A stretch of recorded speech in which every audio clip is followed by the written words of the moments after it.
41ാമത്തെ ചോദ്യത്തിലേക്ക് പോകാം. ഇപ്പോഴത്തെ കേന്ദ്ര ആരോഗ്യമന്ത്രി ആരാണ് എന്നാണ് ചോദിച്ചിരിക്കുന്നത്. തന്നിരിക്കുന്ന ഓപ്ഷൻസിൽ ഓപ്ഷൻ എ ആണ് ശരി. ഡോക്ടർ മൻസുഖ് മാണ്ഡവ്യ. 2024 പുതിയ മന്ത്രിസഭ രൂപീകരിച്ചിട്ടുണ്ട്. അതും നോക്കി വെക്കുന്നത് നല്ലതാണ്, കാരണം അതിൽ നിന്നും ക്വസ്റ്റ്യൻസ് വന്നിട്ടുണ്ട്. 42ാമത്തെ ചോദ്യം, ഒരു വസ്തുവിൽ അടങ്ങിയിരിക്കുന്ന ദ്രവ്യത്തിന്റെ അളവ്. ഓപ്ഷൻ ബി ആണ് ശരി ഉത്തരം, മാസ്. ഒരു വസ്തുവിൽ അടങ്ങിയിരിക്കുന്ന ദ്രവ്യത്തിന്റെ അളവിനെയാണ് നമ്മൾ മാസ് എന്ന് പറയുന്നത്, അല്ലെങ്കിൽ പിണ്ഡം. ദർപ്പണത്തിന്റെ പ്രതിഫലന തലത്തിന്റെ മധ്യബിന്ദു അറിയപ്പെടുന്നത് പോള് എന്നാണ്. ബാക്കിയെല്ലാം ദർപ്പണവുമായി ബന്ധപ്പെട്ട പദങ്ങൾ തന്നെയാണ്. SCERT-യിൽ വ്യക്തമായി ഇവയെല്ലാം പ്രതിപാദിച്ചിട്ടുണ്ട്. 44ാമത്തെ ചോദ്യം, ലോഹങ്ങളെ അടിച്ചു പരത്തി കനം കുറഞ്ഞ തകിടുകളാക്കി മാറ്റുന്ന സവിശേഷതയാണ് മാലിയബിലിറ്റി. 45ാമത്തെ ചോദ്യം, സൗരയൂഥത്തിലെ ഏറ്റവും ചെറിയ ഗ്രഹം. നമുക്കറിയാം സൗരയൂഥത്തിലെ ഏറ്റവും ചെറിയ ഗ്രഹം ബുധനാണ്. ഏറ്റവും വലിയ ഗ്രഹം വ്യാഴമാണ്. 46ാമത്തെ ചോദ്യം, 2023 ഭൗതിക ശാസ്ത്രത്തിൽ നൊബേൽ സമ്മാനം ലഭിച്ചത് ഏത് മേഖലയിലെ കണ്ടുപിടുത്തത്തിനാണ്? ഓപ്ഷൻ ബി ആണ് ശരി ഉത്തരം, പ്രകാശത്തിന്റെ അറ്റോസെക്കൻഡുകളുടെ പഠനത്തിനാണ് ഭൗതിക ശാസ്ത്രത്തിൽ 2023 നൊബേൽ സമ്മാനം ലഭിച്ചത്. 2023ലെയും 2022ലെയും നൊബേൽ പ്രൈസ് നമ്മൾ നോക്കി വെക്കുന്നത് നല്ലതാണ്. ഏത് മേഖലയിലാണ്, ആർക്കൊക്കെയാണ്, ശാസ്ത്രജ്ഞന്മാർ ഏത് രാജ്യത്ത് നിന്നുള്ളവരാണ്, ഇവയെല്ലാം നോക്കി വെക്കുന്നത് നല്ലതായിരിക്കും, കാരണം ഇങ്ങനെയെല്ലാം ക്വസ്റ്റ്യൻസ് ചോദിച്ചിട്ടുണ്ട്. 47ാമത്തെ ചോദ്യം, P1 V1 = P2 V2 എന്ന സമവാക്യം ഏതു വാതക നിയമത്തെ സൂചിപ്പിക്കുന്നു? ഓപ്ഷൻ ബി ബോയിൽ നിയമമാണ് ശരി ഉത്തരം. നമുക്കറിയാം ടെമ്പറേച്ചർ സ്ഥിരമായിരിക്കുമ്പോൾ പ്രഷർ വ്യാപ്തത്തിന് വിപരീത അനുപാതത്തിലായിരിക്കും. അതാണ് ബോയിൽ നിയമം പ്രസ്താവിക്കുന്നത്. ബാക്കിയെല്ലാം ചാൾസ് നിയമവും അവഗാഡ്രോ നിയമവും ഒക്കെ വാതക നിയമവുമായി ബന്ധപ്പെട്ട് തന്നെയാണ്.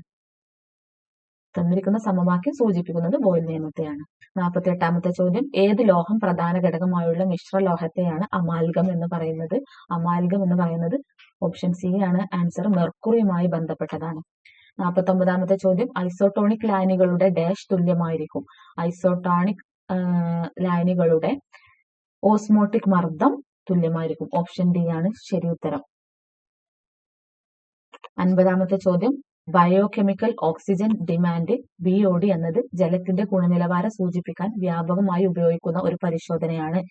കുടിവെള്ളത്തിന്റെ BOD അഥവാ ബയോളജിക്കൽ ഓക്സിജൻ ഡിമാൻഡ് എത്രയാണ് എന്നാണ് ചോദിച്ചിരിക്കുന്നത്.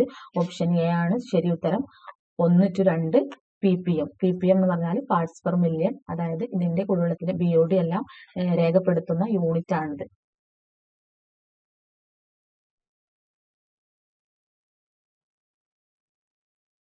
ബ്ലൂ ബേബി സിൻഡ്രോം എന്ന അവസ്ഥക്ക് കാരണമായ ലവണം ഏത്?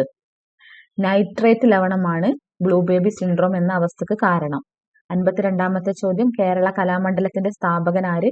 ഓപ്ഷൻ ഡി ആണ് ശരി ഉത്തരം, വള്ളത്തോൾ നാരായണ മേനോൻ. 1930 കേരള കലാമണ്ഡലം സ്ഥാപിച്ചത്. 53ാമത്തെ ചോദ്യം, ഒളിമ്പിക്സിൽ ഏറ്റവും കൂടുതൽ സ്വർണ്ണ മെഡൽ നേടിയ കായിക താരം ആര്? ഓപ്ഷൻ സി ആണ് ശരി ഉത്തരം, മൈക്കിൾ ഫെൽപ്സ്. നീന്തൽ താരമാണ് മൈക്കിൾ ഫെലിപ്സ്. 54ാമത്തെ ചോദ്യം, KC ലേഖ ഏത് കായിക മേഖലയിലാണ് തന്റെ വ്യക്തിമുദ്ര പതിപ്പിച്ചത്? ഓപ്ഷൻ എ ആണ് ശരി ഉത്തരം, ബോക്സിംഗിലാണ് KC ലേഖ തന്റെ വ്യക്തിമുദ്ര പതിപ്പിച്ചിട്ടുള്ളത്. 55ാമത്തെ ചോദ്യം, ഫാദർ ദസ്തയോവസ്കിയുടെ ജീവിതത്തെ അടിസ്ഥാനമാക്കി പെരുമ്പടവം ശ്രീധരൻ രചിച്ച നോവൽ ഏത്? ഓപ്ഷൻ ബി ഒരു സങ്കീർത്തനം പോലെ എന്ന നോവലാണ് പെരുമ്പടവം ശ്രീധര മേനോൻ രചിച്ചിരിക്കുന്നത്. ഇതിന്റെ പ്രമേയം എന്ന് പറഞ്ഞാൽ ഫാദർ ദസ്തയോവസ്കിയുടെ ജീവിതത്തെ അടിസ്ഥാനമാക്കിയുള്ള നോവലാണിത്. 56ാമത്തെ ചോദ്യം, ഇലഞ്ഞിത്തറ മേളം ഏത് ഉത്സവവുമായി ബന്ധപ്പെട്ടിരിക്കുന്നു? കലാ സംസ്കാര മേഖലയിൽ നിന്നാണ് ഈ ചോദ്യം വന്നിട്ടുള്ളത്. ഇലഞ്ഞിത്തറ മേളം തൃശൂർ പൂരവുമായി ബന്ധപ്പെട്ടതാണ്. 57ാമത്തെ ചോദ്യം വീണ്ടും നൊബേൽ പ്രൈസിനെ കുറിച്ചാണ്. അപ്പോൾ നൊബേൽ പ്രൈസിന്റെ ഇമ്പോർട്ടൻസ് എത്രത്തോളം ഉണ്ടെന്ന് കൂട്ടുകാർക്ക് മനസ്സിലായിട്ടുണ്ടാവും. ഈ ക്വസ്റ്റ്യനിലെ തന്നെ 2ാമത്തെ ചോദ്യമാണ് നൊബേൽ പ്രൈസിനെ കുറിച്ചുള്ളത്. 2023 സമാധാനത്തിനുള്ള നൊബേൽ പുരസ്കാരം ലഭിച്ച വ്യക്തി ആരാണ്? ഓപ്ഷൻ സി നർഗീസ് മുഹമ്മദിക്കാണ് 2023 സമാധാനത്തിനുള്ള നൊബേൽ പ്രൈസ് ലഭിച്ചത്. നമുക്കറിയാം നർഗീസ് മുഹമ്മദി ഇറാൻകാരിയാണ്. ഇപ്പോൾ ജയിൽവാസം അനുഭവിക്കുകയാണ് നർഗീസ് മുഹമ്മദി. 58-ാമത്തെ ചോദ്യം ഹരിത വിപ്ലവത്തിന്റെ ഉപജ്ഞാതാവായ ഡോക്ടർ MS സ്വാമിനാഥൻ അന്തരിച്ച വർഷം. 2023 ഹരിത വിപ്ലവത്തിന്റെ ഉപജ്ഞാതാവായ ഡോക്ടർ MS സ്വാമിനാഥൻ അന്തരിച്ചത്. Correct date September 28, 2023. ഓർത്ത് വെച്ചിരിക്കുക. 59-ാമത്തെ ചോദ്യം IT മേഖലയിൽ നിന്നാണ്, കമ്പ്യൂട്ടറുമായി ബന്ധപ്പെട്ടതാണ്. ഓപ്പൺ ഓഫീസ് റൈറ്റർ ഏത് സോഫ്റ്റ്വെയർ വിഭാഗത്തിൽ ഉൾപ്പെടുന്നു? ഓപ്പൺ ഓഫീസ് റൈറ്റർ എന്നത് വേർഡ് പ്രൊസസ്സർ ആണ്. ഓപ്ഷൻ എ ആണ് ശരി ഉത്തരം. ഇമേജ് എഡിറ്റർ നമുക്കറിയാം, ചിത്രങ്ങളൊക്കെ എഡിറ്റ് ചെയ്യാൻ വേണ്ടി ഉപയോഗിക്കുന്ന സോഫ്റ്റ്വെയർ ആണ്. അതുപോലെ സ്പ്രെഡ്ഷീറ്റ് എന്ന് പറഞ്ഞാൽ കാൽക്കുലേഷൻസിന് വേണ്ടിയിട്ടാണ്. പ്രസന്റേഷൻ സോഫ്റ്റ്വെയർ പവർ പോയിന്റുമായിട്ട് ബന്ധപ്പെട്ടിരിക്കുന്നു. 60-ാമത്തെ ചോദ്യം കേബിൾ TV നെറ്റ്വർക്ക് എന്തിനു ഉദാഹരണമാണ്? ഓപ്ഷൻ സി ആണ് ശരി ഉത്തരം. മാനിന് ഉദാഹരണമാണ്. മാൻ എന്ന് പറഞ്ഞാൽ metropolitan area network. Cable TV network ഒരു മെട്രോപൊളിറ്റൻ ഏരിയ നെറ്റ്വർക്കിന് ഉദാഹരണമാണ്.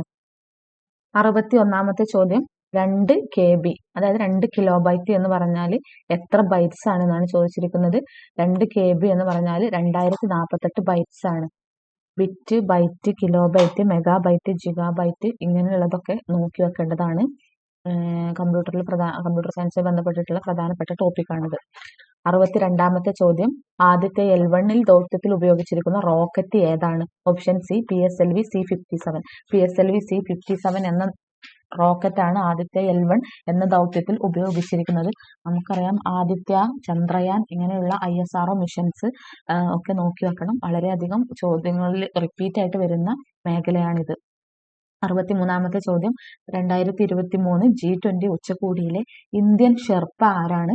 ഓപ്ഷൻ ബി അമിതാഭ് ഗന്ധ് ആണ് ഇന്ത്യൻ ഷെർപ്പ. 2023 G20 ഉച്ചകോടിയുടെ വേദി ന്യൂഡൽഹി ആയിരുന്നു. 64-ാമത്തെ ചോദ്യം ബാലവേല നിരോധനം നിഷ്കർഷിക്കുന്ന ഇന്ത്യൻ ഭരണഘടനയിലെ അനുച്ഛേദം ഏത് എന്നാണ് ചോദിച്ചിരിക്കുന്നത്. നമുക്കറിയാം അനുച്ഛേദം 24 ബാലവേല നിരോധനം നിഷ്കർഷിച്ചിരിക്കുന്നത്. 65-ാമത്തെ ചോദ്യം ചേരുംപടി ചേർക്കാനാണ്. കമ്മീഷൻസുമായി ബന്ധപ്പെട്ട ചോദ്യമാണ്. ഇതിൽ 4 കമ്മീഷൻസ് നൽകിയിരിക്കുന്നു, അതിന്റെ വർഷവും നൽകിയിരിക്കുന്നു. ഇവയെ ചേരുംപടി ചേർക്കാനാണ് ചോദ്യം. ഓപ്ഷൻ എ ആണ് ശരി ഉത്തരം. സംസ്ഥാന പട്ടികജാതി കമ്മീഷൻ, പട്ടികജാതി പട്ടികവർഗ കമ്മീഷൻ 2007 വർഷം.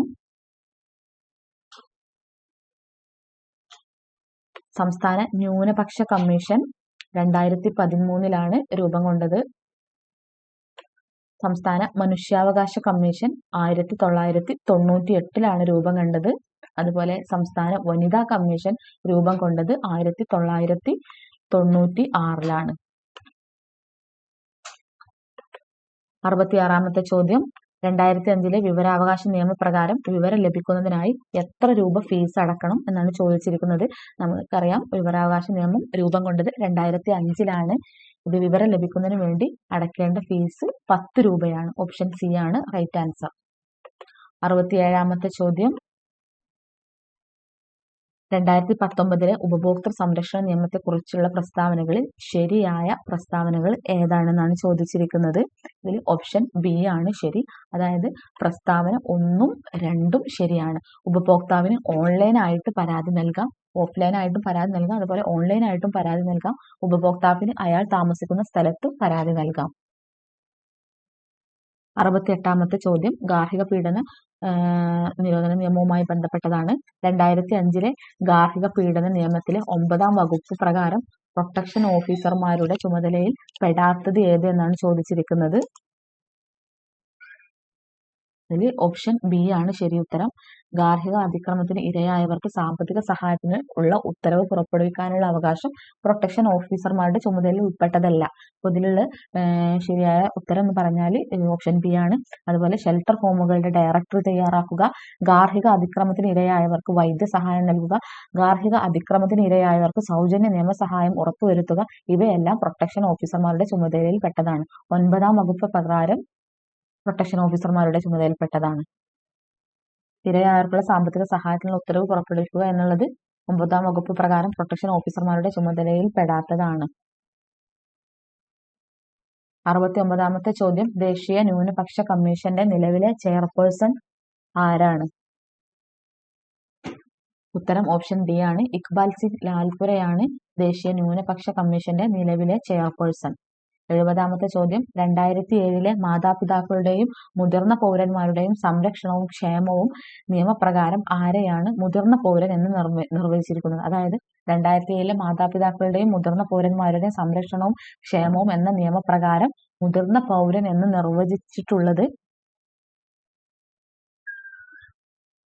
60 വയസ്സോ അതിനു മുകളിലോ പ്രായമുള്ളവരെയാണ്. അപ്പം മുതിർന്ന പൗരൻ എന്ന് വിശേഷിപ്പിക്കുന്നത് 60 വയസ്സോ അതിനു മുകളിലോ പ്രായമുള്ളവരെയാണ്. ഏത് പ്രകാരം? 2007 മാതാപിതാക്കളുടെയും മുതിർന്ന പൗരന്മാരുടെയും സംരക്ഷണവും ക്ഷേമവും നിയമപ്രകാരം.